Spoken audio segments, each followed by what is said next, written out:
Prireditev predstavlja tehnične poklice in je namenjena osnovnošolcem. Vključeno je tudi podjetje Gen Energija, ki dijake in študente motivira z razpisom za najboljše izdelke iz energetike.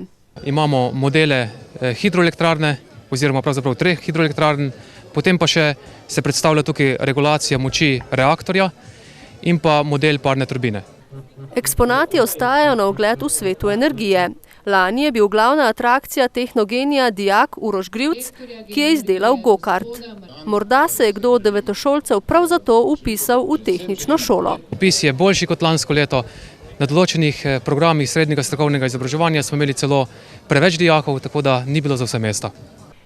Direktorica šolskega centra Krško Sevnica pravi, da je povečan vpis tudi v srednji šoli Sevnica. V Sevnici imamo skoraj 50% več dijakov in dijakinj kot v lanskem letu.